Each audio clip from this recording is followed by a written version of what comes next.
September 13th, 2023. Daily Bread. Passage, Joshua chapter 11, verse 1 to verse 23. Key verse 6.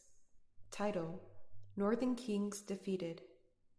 When Jabin, king of Hazor, heard of this, he sent word to Jobab, king of Madon, to the kings of Shimron and Akshaph, and to the northern kings who were in the mountains, in the Arabah south of Kinnereth, in the western foothills, and in Naphath Dor on the west, to the Canaanites in the east and west, to the Amorites, Hittites, Perizzites and Jebusites in the hill country, and to the Hivites below Hermon in the region of Mizpah.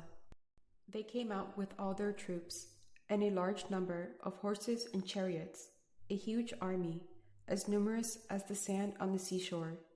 All these kings joined forces and made camp together at the Waters of Merom to fight against Israel. The Lord said to Joshua, "Do not be afraid of them, because by this time tomorrow I will hand all of them slain over to Israel. You are to hamstring their horses and burn their chariots."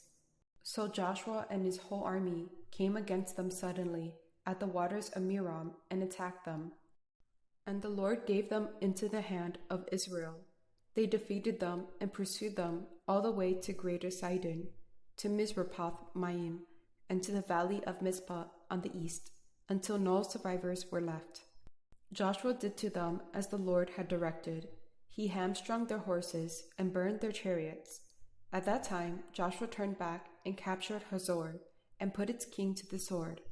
Hazor had been the head of all these kingdoms.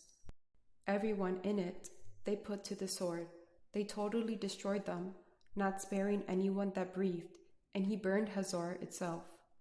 Joshua took all these royal cities and their kings and put them to the sword.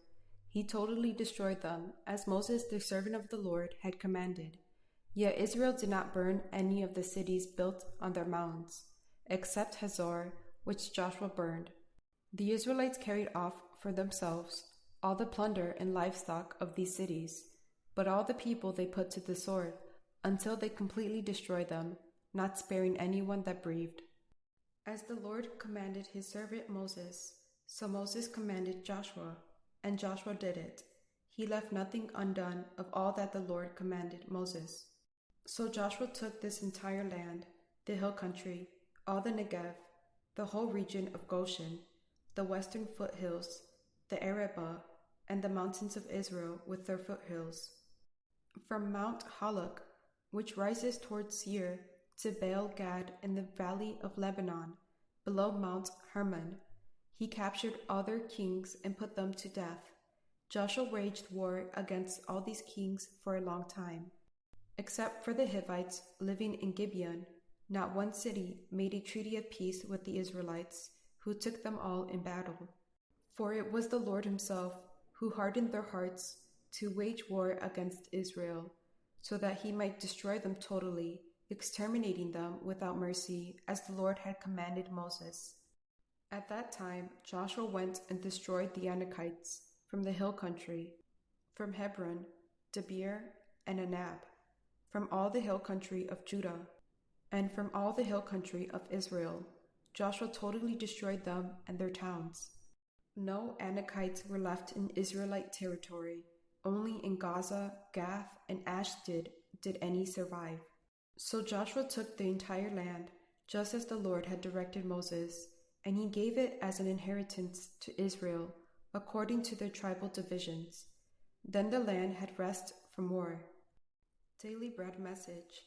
When Jabin, king of Hazor, heard that the Israelites had defeated so many kings and kingdoms in the area, he sent word to all his allies to come up together and attack Israel.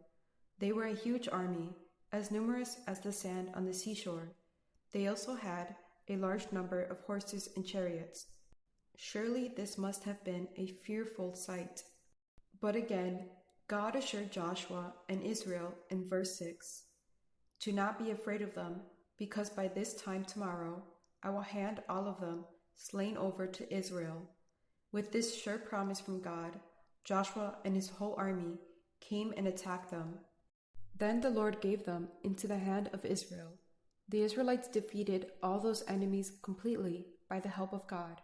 By God's help, Joshua and the Israelites were able to destroy all these kingdoms in the northern area. After all these victories, the land had rest from war. After Jesus had won the complete victory over the enemy Satan, he gave us rest from war. As the Prince of Peace, Jesus gives us peace and rest when we come to him. Prayer. Thank you, God, for the complete victory of Jesus over the enemy Satan. Thank you for the rest you give us from war. One word.